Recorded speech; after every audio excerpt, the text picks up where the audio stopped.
What's up, everyone? Welcome back to the channel. My third video on May 31st. I'm recording them all in one sitting, and my final video for a while until I finish executive orders and do the review. But like, subscribe, leave, comment down below, all that stuff. Today we're doing my my May wrap up and basically the book ranking. This one's a little tough. I loved everything I read this month. Absolutely loved it. There was nothing that really was bad at all. It was all great. Everything I read was great, but we had to make a ranking. So I read 1, 2, 3, 4, 5, 6, 7, 8, 9, 10, 11, only 12 in the month of May. But Debt of Honor was pretty long, and I read a little bit slower because we've been doing other things again. So I don't know. I'm feeling like June. I want to amp it up. I might put the TV shows and the video games. I might push them back a little bit. Still gonna do it all, but I really want to read some more. So, but we'll get the ranking started. We're at the bottom, but you know, still an amazing book, was S.D. Perry's Rising Sun. It was basically just a setup for Unity. They both should have been one book, and it would have just been a lot better. And then we have Dan Kemp's Athenaeum, Door Number 3, Book 1. The book was awesome, you know what I mean? But I had to make a ranking, so it was a phenomenal read, though. And I'm just kind of going to be putting stuff everywhere because we're running out of space for books around here. And then Tattooing Ghost by Troy Denning. This book was amazing. I mean, it just... Right when you think you're going to start getting burned out on reading Star Wars, you pick something up that just turns it all around. Debt of Honor by Tom Clancy. Just a straight-up amazing book. And it leads straight into what's happening in executive orders. And look at that. You know, they're long reads. They're aggressive. You know, it's daunting. I was literally having nightmares about executive orders getting started. Daniel Silva's The Kill Artist. My wife and I read this one together, and we both loved it. And then we also read, or we're gonna read Splinter Cell by David Michaels. It's in the Tom Clancy universe. Together, and then I'm gonna try to talk her into getting into Mark Cameron's Arliss Cutter series, so we can go ahead and read book 2 of that together soon. And then there's a couple of authors left, but we're probably gonna limit it to maybe like John Grisham, Mark Greaney, and James Razone, and cut it there.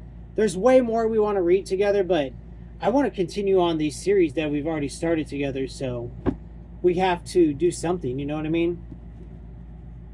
And I don't even know where to put this one. And then next up was Mark Cameron's Open Carry, and it was really good. Mark Cameron's a great writer. I had a freaking amazing time with this. I really want my wife to read it so we can read book 2 together in hopefully July, but it'll probably be August. I think we're already reading 2 books together in July. A Ken Follett book and the other Splinter Cell book, the second in the series. She said we don't have to read the Ken Follett. Well, if she could get to this one in June, then we'll read book 2 of it, which is Stone Cross, in July. So, yeah, for sure. Okay, and then 1, 2, 3, 4, 5, 6. The next 6 were just phenomenal. I loved every bit of them. They were just amazing. I can't say enough about them. And one of them for sure was just an all-time favorite. But we'll get started with Star Trek Resistance. It was a great book. James Dillard's a phenomenal author in the Star Trek universe. I had a great time with it. That does not go there. And then on Basilisk Station by David Weber. Oh man, it was my first David Weber book. It won't be my last. If I had more time, I'd just read the crap out of his writing right away. But as it is, I don't have more time. I have less time than I've ever had. The Courtship of Princess Leia, one of my favorite Star Wars books of all time. No doubt about it. I loved it. It was great. Dave Wolverton's writing was smooth as butter. And then we had Star Wars X-Wing Solo Command. My favorite of the Wraith Squadron trilogy by Aaron Alston. It was great. Probably top 5 for me in the X-Wing series, for sure. He did a phenomenal job closing out his trilogy. And then Michael A. Stackpole comes back for some more X-Wing with Izar's Revenge. And this one is, you know, a lot of people say they don't make it past the halfway point, and I'm like, you're doing yourself a disservice. The beginning is kind of bland, I guess. But once you get past midway, it's high reward. It's high reward. It's so good. Michael A. Stackpole is so good. And then my number one book this month, and probably one of my most favorite Star Trek books of all time now, was Star Trek Unity.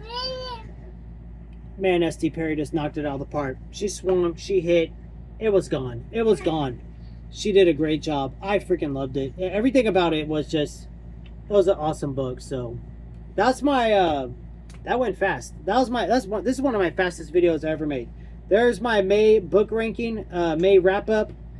Like I said, I had planned to read this in May, but then I decided to give myself some leeway and finish the month out reading it and going into the first few days of June reading it, so I can do some other things. And it's been a fun time. So that's the video today, guys. Like, subscribe, leave a comment down below. Later.